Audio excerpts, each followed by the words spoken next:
Sigue en sintonía de nuestra programación.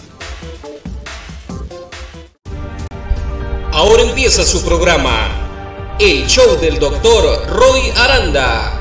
Temas sobre los efectos que tiene la separación de los niños de sus padres, traumas que afrontan los indocumentados, violencia doméstica, el porqué de la violencia en las escuelas. Llámanos en vivo al 1-888-900-2811, extensión 6, y haz tus preguntas al aire. ¡Comenzamos! Good evening, dear viewers from Tribuna TV. Buenas noches, queridos televidentes de la Tribuna TV. Hoy es mayo 14. Today is May 14th. And before I even start by mentioning the name of, my heartfelt hope that I understand, I know that we are all suffering tremendously because of COVID-19 pandemic. Estamos todos sufriendo tantísimo por este COVID-19 pandémico. That I just wanted to let you know that my heart goes. And I'm hoping that these programs that I've been preparing along with my guests, estos programas con los invitados, provides at least a useful resource. Tiene como algo que brinda un apoyo, respalda a la comunidad hispana, helps the viewers to have some thoughts and some ideas and some support going forward with this pandemic. So, to the viewers, quiero dejarles saber a los televidentes that the recording will be available. It's already being recorded on YouTube. Está grabado en YouTube. By tomorrow, it will be available on Facebook. Estará en Facebook. Estará en la Tribuna TV's website. It will be on the website of Tribuna TV, Vimeo, and probably other electronic formats on social media, on the internet. So, that said, I did want to mention today that I have a special guest, Dr. Howard Rombom. He's a member of New York State Psychological Association. And he's the founder and director of Behavioral Medicine Associates. Now, Howard has been a guest on the show before. And if I didn't share with you then, si no les dije la vez pasada, but Howard and I, we go back probably ballpark 40 or more years, Howard? Is that about right? Maybe 40 years, maybe that long. Somewhere in that area. So it's been a long time.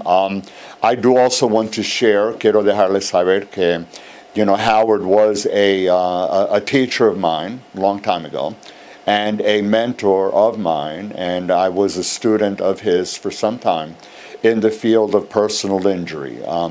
I found Howard to be a pioneer in the field of doing personal injury when it was a very nascent, just beginning, fledgling field. So kudos to Dr. Rombom for that, and I did want to acknowledge him and let the public be aware of that. Quería dejarles saber que el Dr. Rombom, él fue un profesor mío hace mucho tiempo, y él me ayudó con desarrollar la profesión actual que tengo, ayudando a pacientes lesionados y heridos por traumas de accidentes.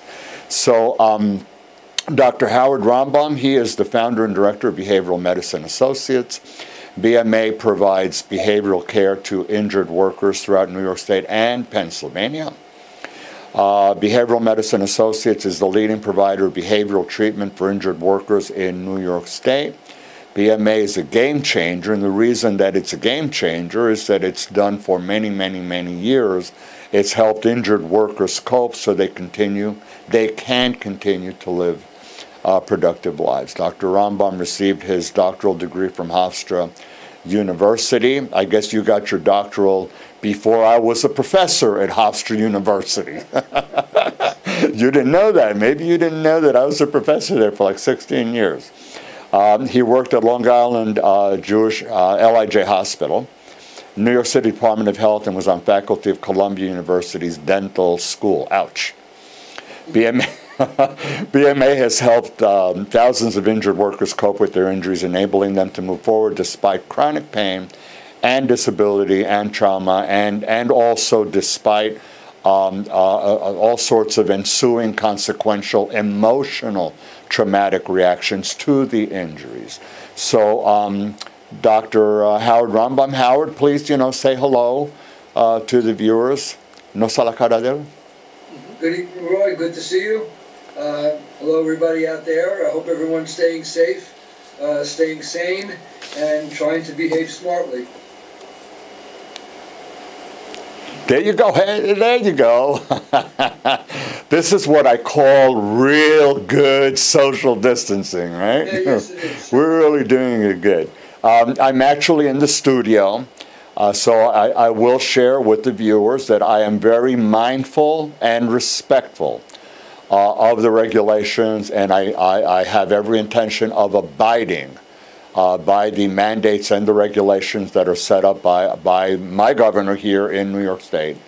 And just as I would assume that elsewhere people would be respectful and mindful of those regulations. So I'm actually a good 12 feet away from Oscar, who's the producer of the show. And in the car, I do have a scarf that I bring. I was going to bring it, I forgot. It's in the car. So if you bear with me, I'll bring it next week. It's a wraparound scarf that I put on when I'm outside, so I actually am mindful of it. And I do have latex gloves that I carry with me in the car as well. So that said, I wanted to at least share with you. We have a busy agenda for today. I wanted to share with you the first slide, which is an introduction to what we're doing today and a dedication as well, a brief dedication. Puede poner Oscar. Oscar, say hello. Oscar is he's a member of my team, so I get to ask him questions too. Okay. So slide one.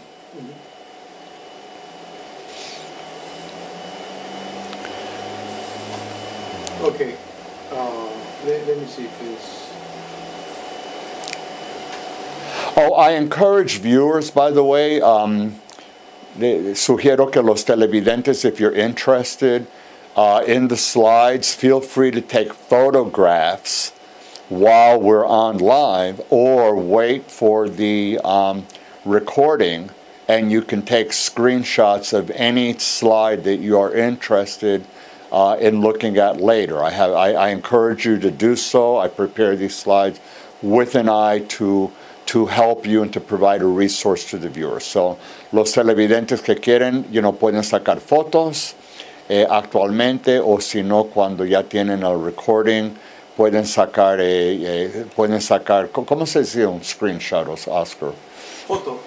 Bueno, una foto ya cuando tengan el recording, ya está grabado. So, there have been considerable news reports conflicting often enough, Lord knows, conflicting, about reopening the country on the one hand and not being ready to open up on the other hand. Rather than weigh in on the pros and cons of either position, let me say that the country is hurting emotionally and financially. I'm sensitive to that. I'm certainly aware of that. The challenge is to resume some sense of normalcy while ascertaining that we do everything possible going forward to contain the spread of COVID-19 and keep people safe. My hope also is that scientists working on a vaccine will perform their magic to defeat the beast so that someday we will have conquered this by way of a vaccine, even if we have COVID just like flu in the future. At least if we have a cure, we have a vaccine, we'll be able to be on the other side of this horrible epidemic.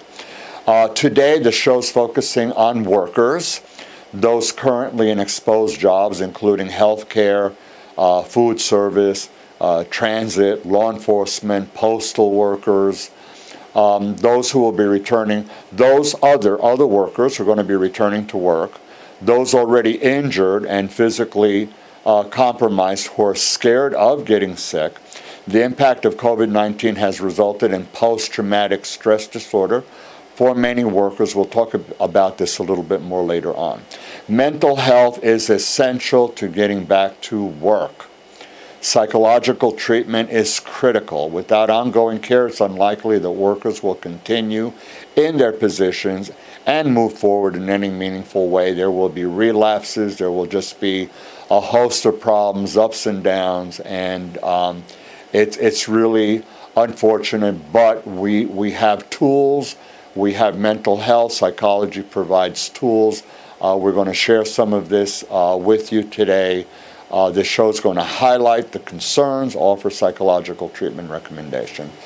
I'm dedicating this particular show to all workers, all who are out there taking risks for us all to provide needed services, and in memory of a dear colleague, NISPA colleague, Dr. Jean Lao Chin, who succumbed to the virus after a long, valiant fight. She really put up a tremendous fight, and my heart goes out to her family, loved ones, and friends and professionals who were cherished by her and who cherished her. Okay, so let's look at the slide 2. We're gonna start with a look at workers who are working and they are in essential exposed jobs. We're looking at people who are in healthcare, the doctors, the nurses, the ambulance workers, the paramedics, food service, transit, law enforcement, postal workers, sanitation. If I missed anyone, my apologies. I was sort of hoping to cover everybody, but again, if I missed somebody, I apologize. So I wanted to focus with Howard to answer a couple of questions. What are the risks that they face? What is the psychological impact that these workers at exposed jobs are experiencing? Provide some sort of a cursory definition of what post-traumatic disorder is, and more or less some sense of how prevalent it is right now in a pandemic. What are the consequences of prolonged stress and not receiving psychological care? So puedes sacar el slide. And Howard, I'm going to pretty much let you take the bull by the horn here. You see the questions. You can pretty much respond to them, and we'll have like a discussion. Sure. Well, the psychological risks of what's happening today, the COVID-19 virus and the pandemic, are significant. The stage is set for massive post-traumatic stress disorder. And if I read you the definition, which I know you're very familiar with, Roy, it talks about somebody being exposed to extreme traumatic stressor involving direct personal experience of an event that involves actual or threatened death or serious injury or other threat to one's physical integrity, or witnessing an event that involves death, injury, or threats of the physical integrity of another person, or learning about an unexpected or violent death, serious harm, or threat of death or injury experienced by a family member or other close associate. Well, I think it's pretty clear that all of the people we discussed, all the workers we discussed before, are all in that situation. They're all being exposed to significant trauma, and it's not just a one-time episode. They're being exposed over and over and over again. Let's take the story of one of our patients who works in a hospital as a orderly, what they used to call an orderly, a maintenance worker, technician, help. He goes every day to work, faces, especially in the beginning, chaotic situation, people dying, people suffering, people not getting better, a shortage of equipment, families unable to even be with their loved ones when they're sick. And then he leaves the hospital, goes on the subway, which we know is the breeding ground of the virus, because he doesn't have a car and he can't commute. So he goes onto the transit system, which is also a very serious concern, goes home to his family, and then isolates himself because his family doesn't need to be near him. So what he has there is just a trauma after trauma. Not only is he exposed on a daily basis, 8-10 hours a day, to the horrific repercussions of this virus, but he also has no support or social support or comfort when he gets home. So he is, in effect, isolated and traumatized over and over again. Now, if we take this individual and multiply that by all the workers we've talked about, healthcare workers, transit workers, food service workers, postal. My postman in my office comes in and delivers the mail, and he's nervous as anything. He's scared out of his mind that he's going to get this. He's afraid to handle things. So that we have people now who are isolated even though they're amongst other people, because when they get home they have to socially distance. So the risks are enormous. Watching people die, watching people suffer, watching people not be able to get better, and what look like healthy, strong, active people is very sad. The consequences of this prolonged stress, as you know, Roy, and you've seen it as well, is really an emotional breakdown, a point at which patients can no longer function, can no longer thrive, and can no longer relate well with other people. And because of the need for social distancing and the need to be very careful about what we do, there is no opportunity for these people to get comfort, to get support, and to get any type of help to enable them to develop any kind of skill or technique or tool to be able to at least handle this on the short term. They're left to their own thoughts. Long term, we're going to have a huge amount of problems. They're left to their own thoughts, and in a way, they become prisoners. They're prisoners. They become like prisoners at work, prisoners at home, and they're locked in their own world, walking around wherever they go since they're working. So wherever it is that they go, there's this paranoia of, oh my God, I'm going to get contaminated. What if it happens to me? Then they come home. What if I spread this to my wife or my kids? And this is a 24/7 worry. It's not, the PTSD that you and I have seen, often enough pre-pandemic. Now is an ongoing, almost daily way of living. And for anyone who wonders about, like how can you call something like this PTSD, like it's not, the COVID-19 didn't actually come and hit you like you went through the windshield of a car or you fell out the window of a building. This COVID-19 is a murderer. Yes, and it's worse because it's a murderer. It's killed your loved ones. It's killed friends. You've witnessed it. You've seen it on TV. You're aware. I'm pretty sure that it's fairly safe to say that anyone in the viewing world, or anyone certainly of our viewers, knows of somebody who has been affected, hopefully recovered, but probably knows of somebody who passed away because of this virus. When you're looking at almost 100,000 deaths in the United States and close to 1.5 million infected, those are high numbers. Yes, the anticipatory anxiety, people getting fearful, afraid of what might happen to them day after day after day, because there's no way of knowing. When you have a traumatic event, a transit worker who sees a death situation, that's a one-time episode. These people are suffering constantly with the anxiety of, is it going to get to me? Is it going to get to my family? How do I protect people? This is not, it's unceasing. It's day after day after day. So these people who are working now out there, and as we open up the labor force, it's going to increase dramatically. And I think that we as mental health professionals, psychologists, need to be prepared for that type of situation, which is going to last a very long time. After 9/11, there were people who immediately was traumatized, but we saw people, Roy, 6 months, a year afterwards, who began to develop the effects. We still see people who still have the effects of 9/11. Well, we see this is going to go on for a very long time. We see them often because they have the sicknesses that they're picking up right now. So this is a situation which is going to psychologically probably persist longer than even the physical condition. Once there hopefully will be a vaccine and maybe some better treatments down the road, the psychological situation, there's no vaccine for that.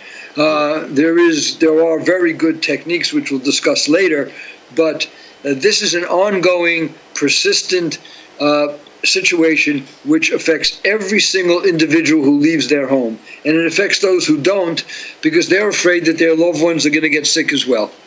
Well, for the viewers as well, I wanted to emphasize, I'm sure you've already heard it, that the experts and even politicians have been recognizing that mental health treatment is so important, because the mental health consequences right now are astonishing. I mean, it's stunning, and certainly you have a certain percentage of people who will get sick, have been sick, may recover, loss of lives, and so forth. But you're basically going to have just about close to everybody suffer the emotional consequences of this, one way or another, either financially or physically, loss of jobs, any of many reasons that we're not going to get into, because I really wanted to provide a show that offers more some of the concepts affecting workers, and what are some of the methods to treat, and how we're doing the treatment right now during the pandemic. How exactly do you treat somebody and maintain that social distance? So we're going to talk a little bit about that as well. Por favor, Oscar, slide 3.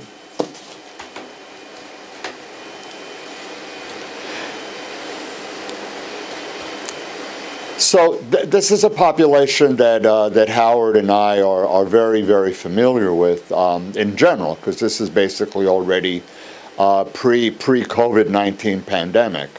How are workers who were injured, how are they faring?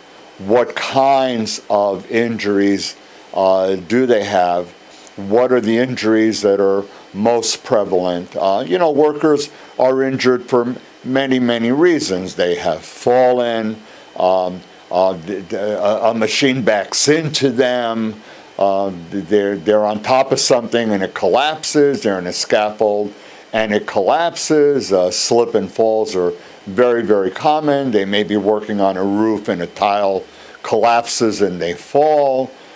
So there's many mechanisms for the injury, and technically, mostly you're seeing impact to the neck, the back, and probably the limbs as well. What happens to workers once they're injured? Well, pre-pandemic, we certainly are aware of this. They get referrals, they go to doctors. We've talked about this on a previous show. Howard will probably just go over some of this a little bit. Are emotional consequences more significant to this show in a COVID-19 era? Are the emotional consequences such as anxiety, depression, increased anger, irritability, are they becoming worse now because of the pandemic? And we also have seen prognostications and research indicating that certain groups of people, notably Hispanics and African Americans, are at much greater risk of becoming contaminated with COVID-19. So, puede bajar a slide. Howard, please take it away. Well, the injured workers we saw before the pandemic, we're still seeing most of them, obviously, and they're I would say the vast majority of injured workers that we treat are people with physical injuries who have chronic problems, chronic pain, and they're physically compromised, and they're in the danger zone. So they are now even more anxious, even more worried, even more concerned, because they're compromised with physical problems, so that they're more vulnerable to not only getting the disease perhaps, but suffering bad consequences from it.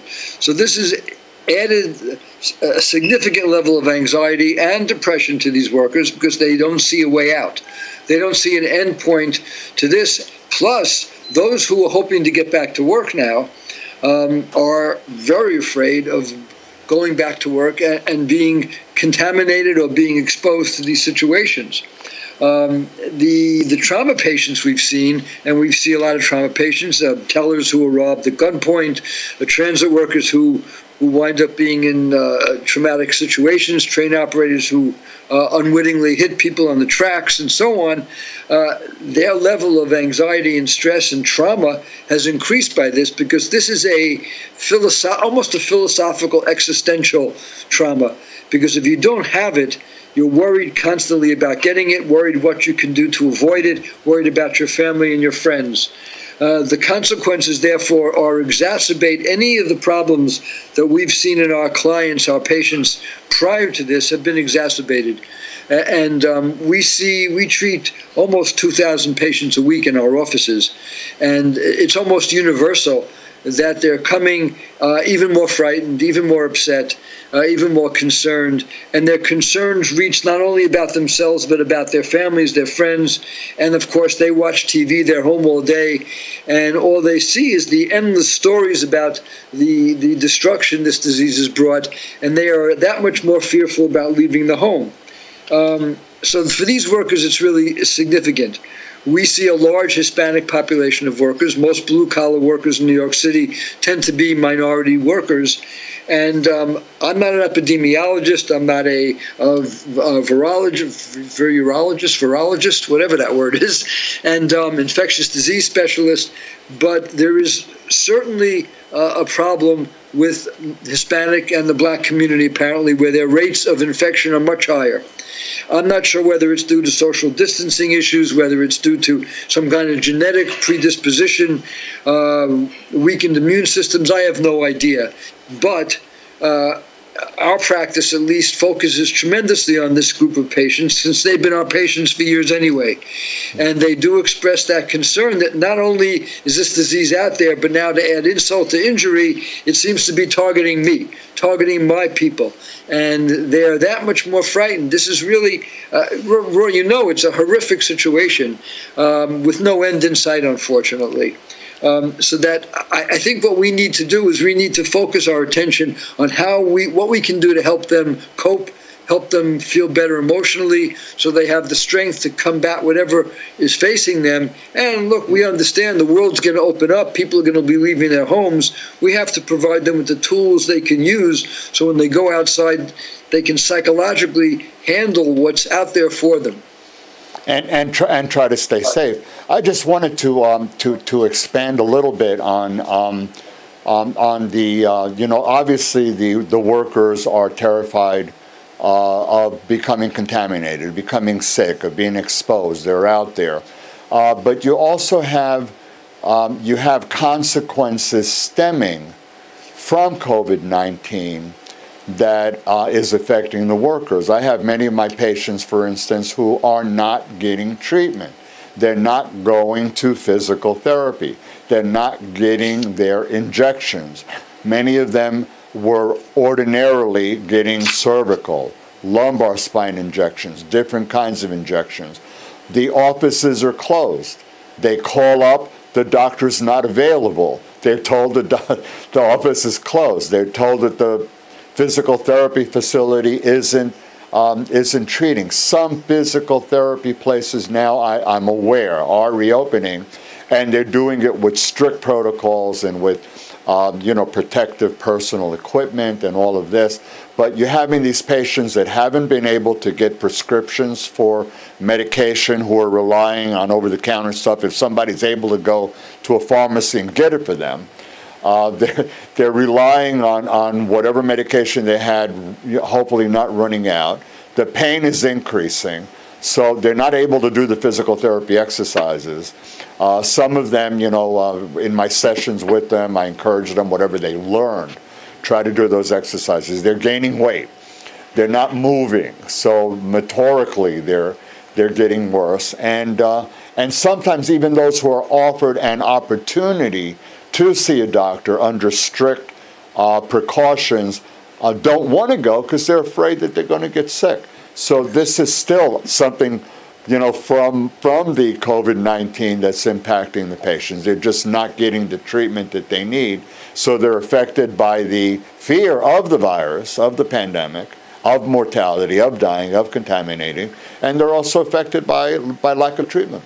Right, and the level of alcohol abuse, drug abuse, interpersonal stress has increased dramatically. And that's another thing we're going to be dealing with.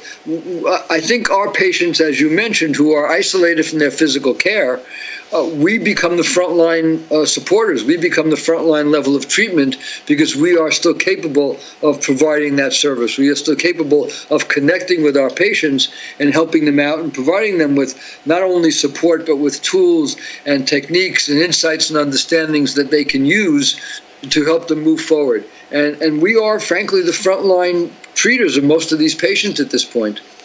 Well, I mean, just to share like a concern, a realistic concern of one of my patients who is, he's Hispanic, a Spanish dominant, doesn't speak English very well, received a notice that he has to go to a medical examination that was set by the insurance company.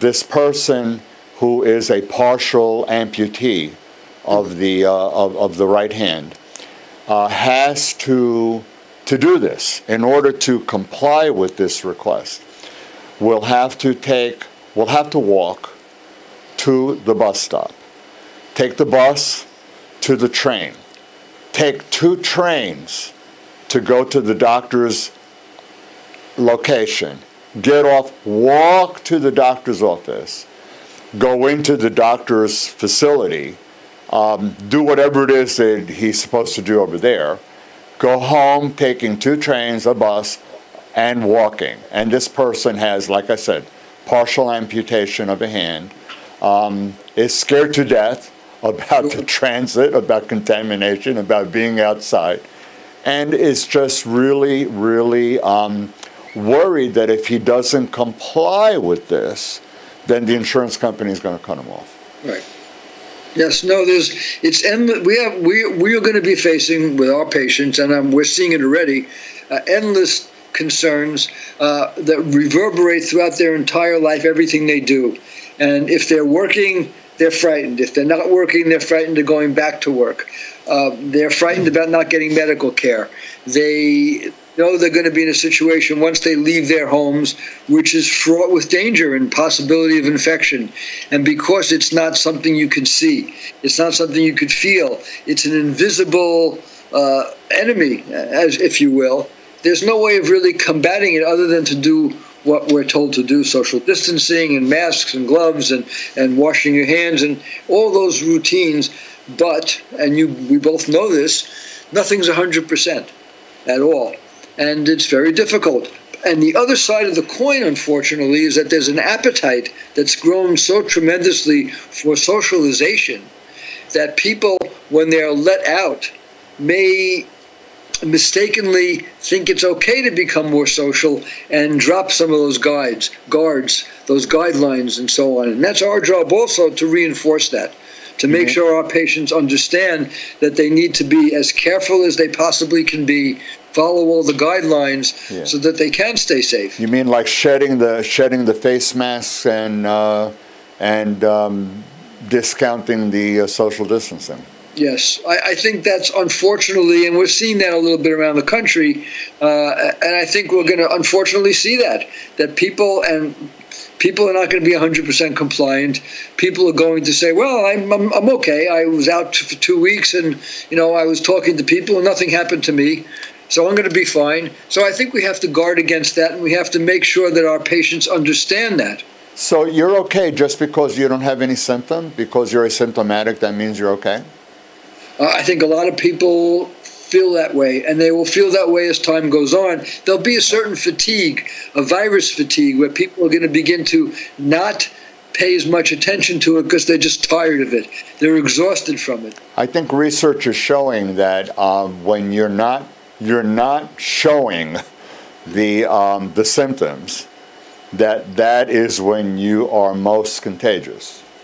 Is that period of time when you are actually not showing the symptoms, that the risk of contagion is greatest at that point in time. Right.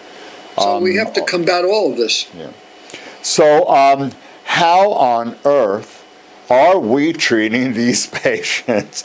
That's what we're going to look at the next slide. And I'm going to go through some of the questions that I have for you.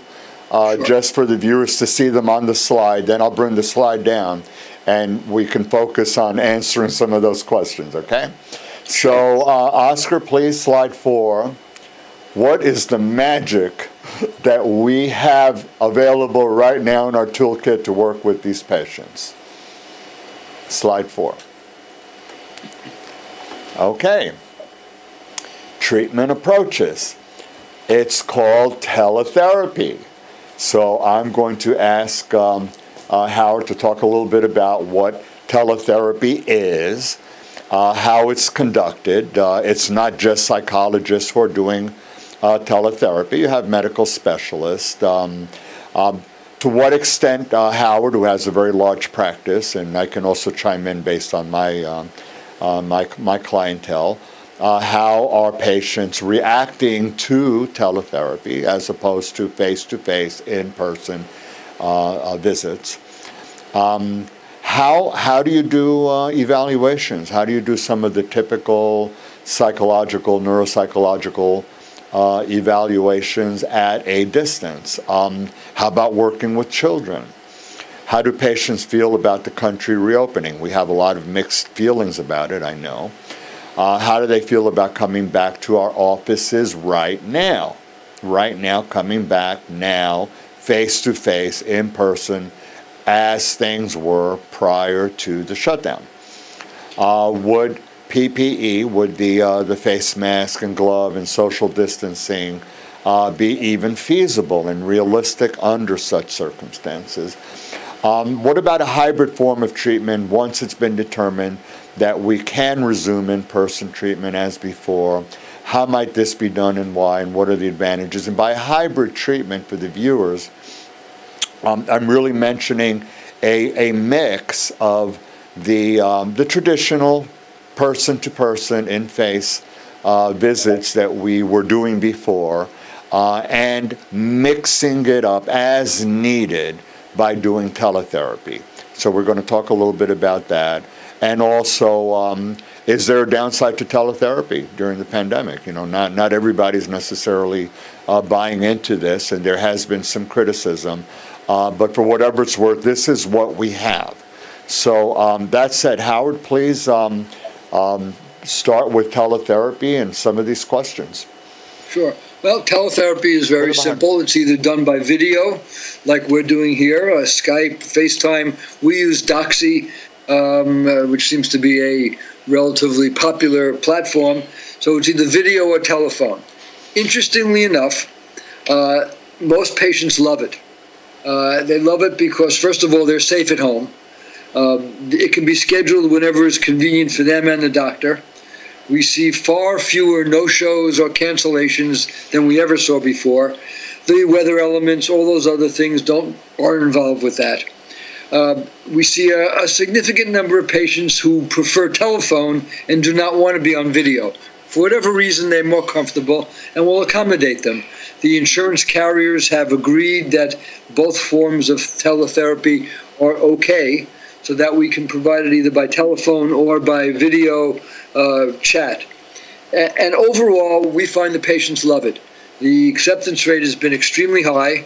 My doctors like it because they don't have to leave their home. They're just as frightened as anybody else about going out into the world and possibly getting exposed. So that I see this to be a relatively long-term process. In workers' compensation in New York, however, it sunsets on July 24th. The regulation which enabled teletherapy was a 90-day regulation, and hopefully they'll renew it. I do have people working on this in the government to try to get this extended. Hopefully it will be extended. I think that patients have reacted well. Medical specialists have done the same thing. They're limited to treatment, obviously. They can do questions, clinical interviews, take some vital signs, look at rashes and other things like that, but they have a limitation as to what they can perform. We're fortunate that what we do is verbal communication, and we can continue to do that. There are some negatives to this. I think that some patients may not be as attentive face-to-face. Some doctors may not be as attentive face-to-face. Some of the doctors have talked about a burnout feeling that after a while they get even more fatigued doing it teletherapy than they might in an office. But overall, I would say that it's an excellent replacement for face-to-face therapy, especially under these conditions. We don't work with children, and we don't have that experience with children. My suspicion is that if the child is able to have a conversation and the psychologist is good at speaking with children, that something could be done. I personally prefer to help the parents provide the treatment of some of the techniques or ideas to their children and brief the parents so they can do it. But again, my practice sees very, very few children at all. Well, you don't have too many child workers, right? We don't have child workers. But so children are in car accidents, though. Yes, we see some children in car accidents, and we've always tried to help the parents learn how to handle their children without the doctor in front of them. Right, the treatment with children, in terms of accident, I mean, I don't want to say, across the board for every imaginable circumstance that you have a child come into treatment, but in terms of accidents, what I've seen and I've been aware of for a long time is that a major part of the effort is really having the parent develop the skill to monitor and work with the child. Sure, in that's terms a better of the approach anxiety anyway. management, the deep breathing, the play therapy, not going to mommy or daddy's bed at night and encouraging that behavior, little things like that, having the parent become more the coach and sort of like a surrogate therapist and talking about it. So, but again, you're not going to see that with workers. But on the other hand, you are going to have workers coming home with children who are frustrated. What do you tell your worker who is stuck home, climbing literally up the wall, frustrated, in pain, not getting treatment he or she needs, having a 20-month-old child who, before the pandemic, was able to go outside and play. And now every time somebody knocks on the door, there's noise at the door, the kid goes to the door, starts crying, wants mommy or daddy to take them out. You can't explain to the child, it's dangerous for you going out. You have to keep social distance. Mommy and daddy can't take you out. It's horrible. It's horrible for the parent, horrible for the child. I don't have an answer, by the way. I'm just mentioning that this exists. These are all problems that we need to find ways to help the parents cope, suggestions of things they can do, suggestions of how to handle that, providing them, as you said, Roy, tools. And that's probably why, as you said, you're starting to see frustrations mounted at home, increased irritability. People are on top of one another 24/7. It's not a usual thing. So it's something that people really need to develop new norms, ways of communicating. This is something that we certainly can do. We can help them work on communication skills, problem solving, bargaining, reaching agreements, I'll do this, you do that. These are certainly some things within our scope that we have that we can certainly offer. So I did want to just mention just briefly with the hybrid. I also have found that my patients they've been very happy that I've been reaching out to them. Let me say that. First off, I don't have the size that you have, but they've been very happy to hear from me.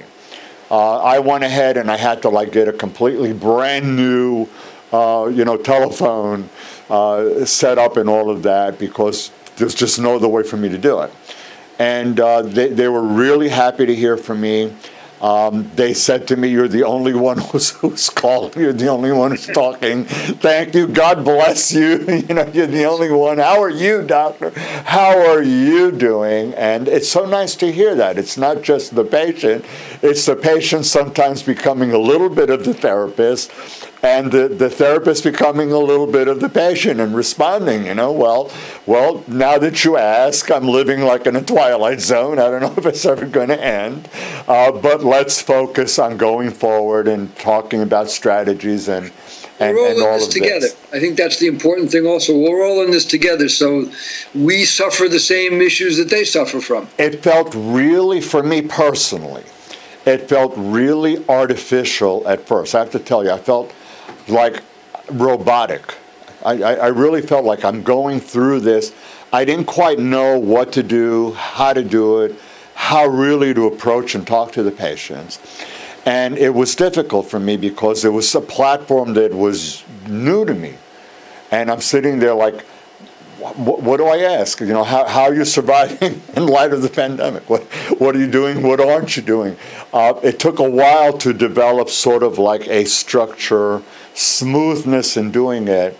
And you know, when I started really feeling like it was me again, was when I started injecting some humorous remarks in my sessions with them. I would make a comment and I would hear them laughing. Right. And I knew then that I was reaching them and that it was almost like the old me being able to interact with my patients with the style that I was always very comfortable with. And when that happened, I felt like this is becoming my tool now that I can use. And since then, it's been something that I've worked out. It's becoming, I would say, second nature for me right now. And I know that my patients, I know that they're happy with it. Truth be told, I've had some patients that have dropped out. They've expressed to my office receptionist that they don't want to do therapy this way, that they're going to wait for the office to reopen. They don't need it. It's been few. Majority have expressed a desire and a willingness to treat. And in terms of doing assessments with new patients, with brand new patients, I've had some brand new patients, and I've been able to integrate it in my work. So maybe you can share a little bit of what you're doing with that, since I'm guessing that viewers and other professionals would have questions. Right. Well, we've seen a lot of we've gotten a lot of new referrals in the last several weeks. We see a lot of transit workers. I know you see them as well, and we've gotten a lot of referrals of transit workers and others. And we've been able to do an intake, meet them over the video, and clinically integrate them into the practice. It's a little different. I'll tell you one interesting thing is the patients of ours who live in the urban environment, New York City area, Bronx, Brooklyn, Queens, they want to stay home and do teletherapy. Our patients in the more, I won't say rural, but up in Newburgh and Kingston and Buffalo and Syracuse and other places in the state who are less urban, they're already starting to express a desire, when am I going to be able to get to the office? When can I see you in person? I missed that. And it's an interesting dichotomy. It's not unexpected, but it's an interesting dichotomy. I believe that down the road, hopefully if the Workers' Compensation Board agrees, we will have a hybrid system where we will see patients who want to come to the office. We'll take all the precautions, do all the guidelines, everything we possibly can do. And there'll be patients who will only want to be seen through telehealth. And I don't see that as a problem. I see that as an advantage, frankly. I don't either. I agree with you, and I think that that's really something that that is, there's a lot of positives, because basically in my practice, many of my patients, if they don't come, when they were not coming in person, it was because they forgot. They didn't have money to pay for the transportation. They didn't have a ride. They had other competing appointments, or they didn't feel well. And, okay, so you missed the appointment. There's next week. This offers a greater opportunity for continuity, because you can do it through teletherapy. So a person who didn't have the money, well, you know, it's just a lot cheaper, obviously. You don't have to depend on a ride. If you miss the appointment, you can set up a different hour. So it's much more continuity, and I like the idea of the hybrid. Whenever we come back to something that we can do, because you can mix it up, and there'll be a wonderful continuity of treatment.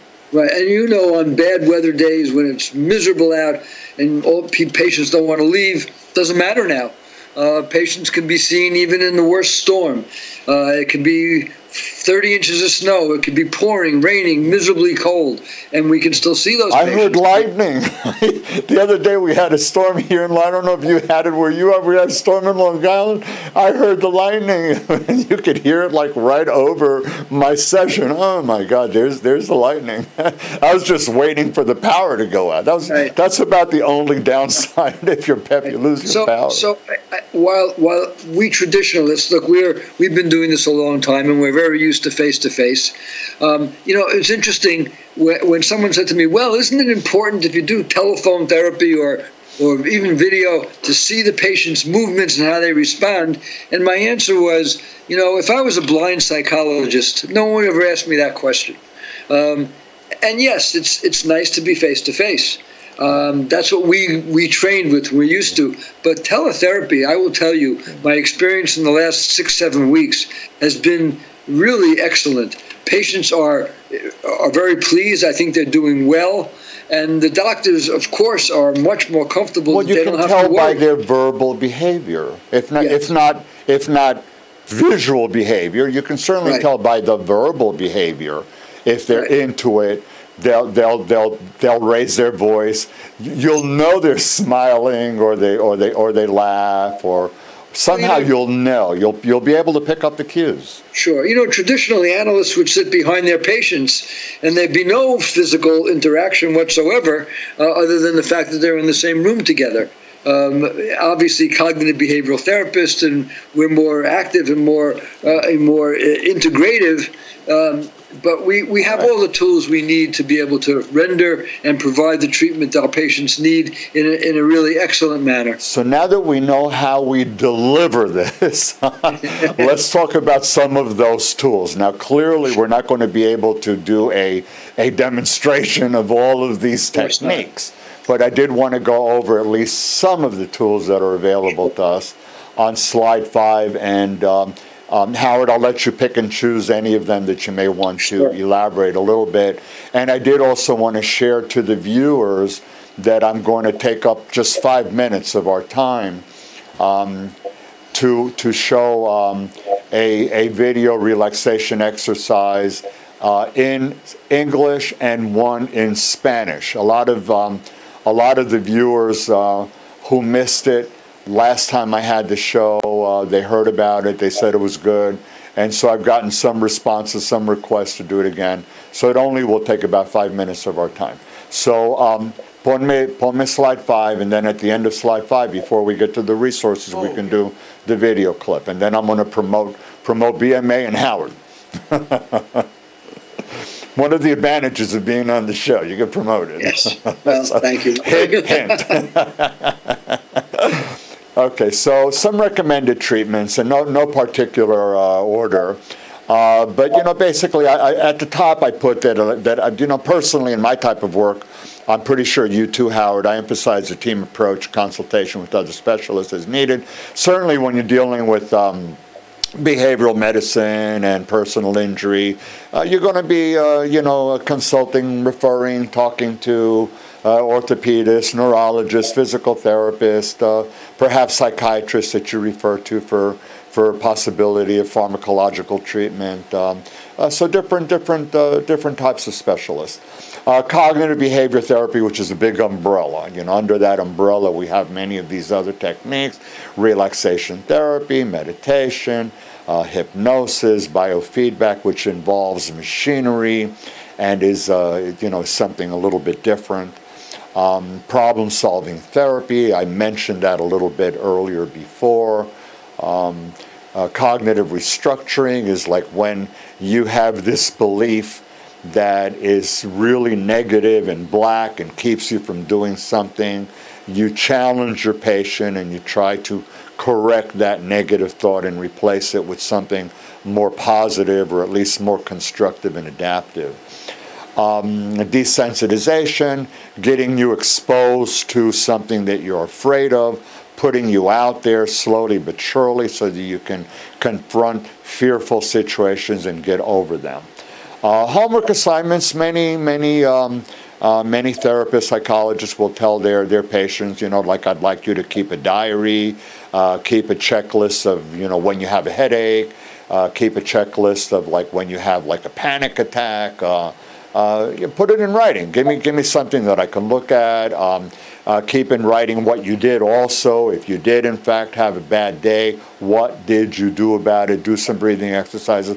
I know that for people that do cognitive rehabilitation, beneath that, memory exercises, you're going to give homework assignments. You'll give homework assignments to read things, to do crossword puzzles, maybe to do certain exercises on your computer, specially made to try to improve your memory. Self-monitoring, where you're keeping an eye on yourself. You're monitoring yourself. What are you doing? You know, was today a better day for you? Was this week a better week for you? And so forth. Puede sacar a slide. Howard, please, just whatever you may have to say about that, recognizing that we really don't have the time to get into it all, but these are some of the tools that are available. Some will work better for some patients than others, but we have enough tools that we can, on a case-by-case, patient-by-patient basis, come up with a reasonable treatment plan for that patient. Yes, I think I'm not going to go through each of these techniques. It'll be too long. But under the umbrella of cognitive behavioral therapy, there are numerous techniques that are very successful in helping patients cope. I think it's important to understand that we're only successful as therapists if we can provide this information and these tools in the patient's own idiom. We have to make sure they understand it, and we're asking them to do something that they can do, that they're able to achieve. So that's very important. But all of these techniques are critical. Relaxation exercises run the gamut from mindfulness, which is probably the top of the intellectual chart, to progressive muscle relaxation. So we need to be able to understand which of those techniques the patient will do the best with. Any type of self-instructional training, cognitive restructuring, things they can tell themselves, thoughts they can put in their mind to help themselves be calmer and more relaxed are very important. I don't want to leave out support. Very few of our patients have anybody in their lives who says good things to them or says it's going to be okay anymore, especially now that everyone's together. I'm sure that frictions are greater interpersonally, and we want to make certain that we provide that sort of unconditional support and comfort within the 30 or 45 minutes we have with our patients, so that they understand they're talking in an environment that has no judgment, an environment that accepts them as they are and is going to listen to their problems and address their problems with skills they can use, tools they can effectuate that are going to help them feel better and act in a more appropriate and a more comfortable manner. We have a tough task in front of us during this virus. I think we're up to the challenge, frankly. I know you are, Roy, and I hope that that the rest of our profession is up to the challenge, because we're going to be sorely needed, not only now, but it really in the years to come as a result of this. Okay. So the key here is that it's tailor-made to a particular patient. It's not right out of a cookbook. No cookbook. Oscar, you're gonna show the two videos, and then we're gonna wrap up with resources. Okay? Great.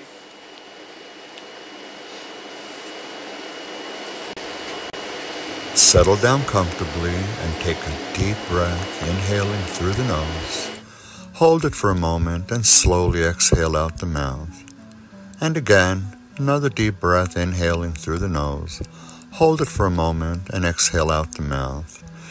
You're relaxing with each breath that you take.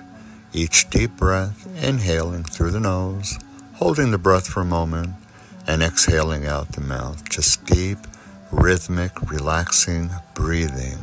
Your body feels limp and limber as you relax more and more with each deep breath that you take. Your head just wants to come forward. Your arms are dangling limp by the side. Your legs feel heavy, and you continue to breathe deeply, inhaling through the nose, holding each breath momentarily and exhaling out the mouth. How good it feels to breathe this way. Long, deep, comfortable, relaxing breaths, inhaling through the nose, holding it, and exhaling out the mouth. You're listening to the sound of my voice, which is soothing and relaxing as I guide you in this deep state of relaxation. And you're breathing deeply, inhaling through the nose, holding each breath, and slowly exhaling out the mouth. How good it feels. You're in a very relaxed place, a safe place. This is your safe place. You're comfortable here. Nobody can penetrate your safe place as you allow yourself to deepen the relaxation further and further, listening to the sound of my voice, inhaling deeply through the nose, holding the breath, and slowly exhaling out the mouth. You're in your calm, safe place, just breathing deeply, inhaling deeply through the nose. Hold on to it out the mouth. Deep, deep, comfortable relaxation.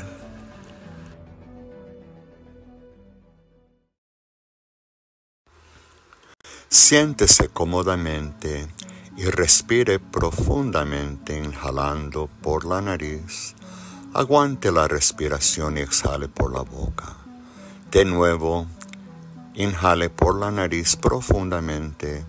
Aguántelo y exhale lentamente por la boca. Qué bien se siente respirar profundamente de esta manera.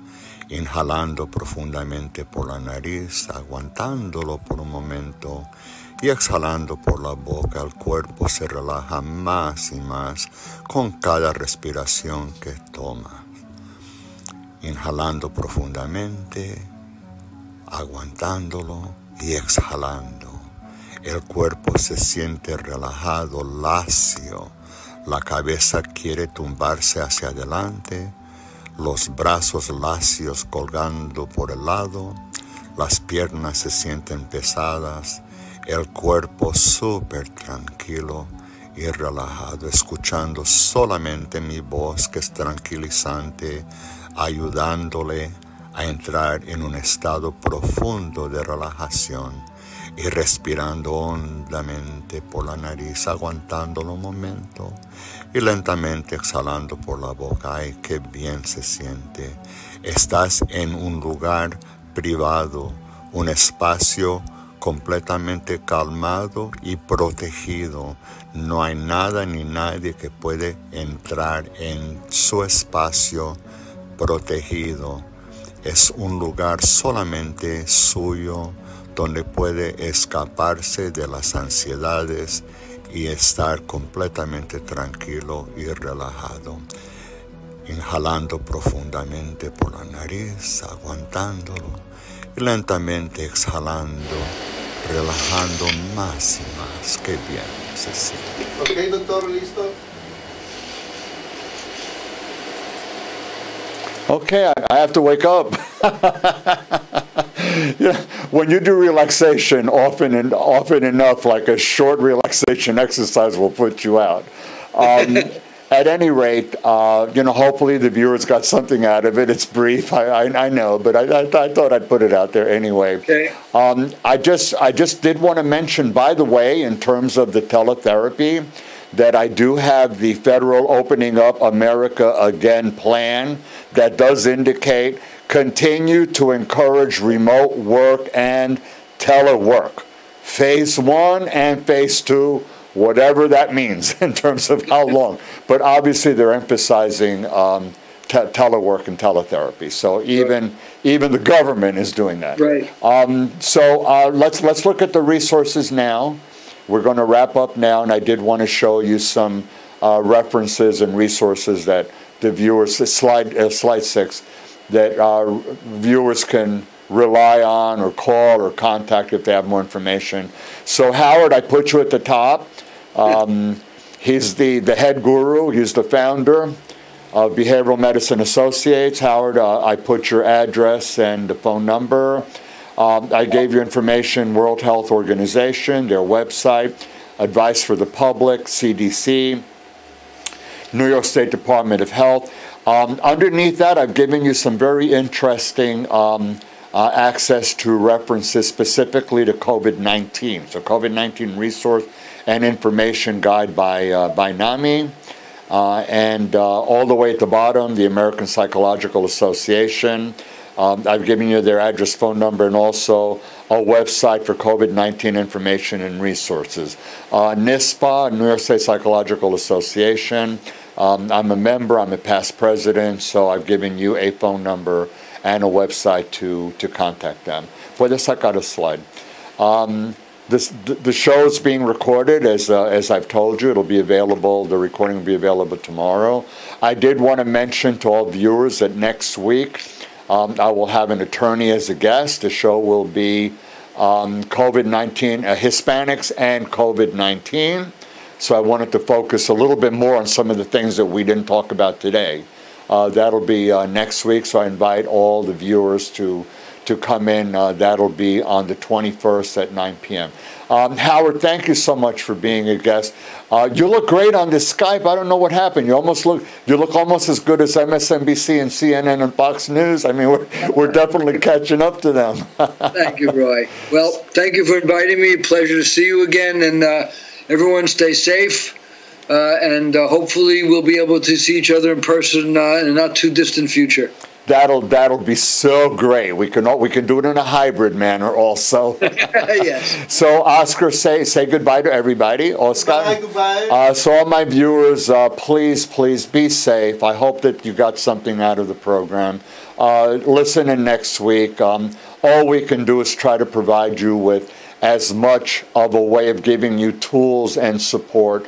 That's what I'm trying to do with my guests. Por favor, todos televidentes, les deseo de todo mi corazón que estén bien durante esta pandemia. Espero que le haya servido un poco este show. So with that said, good night, everybody. Good night, Howard. Thank you so much. Good night, Roy.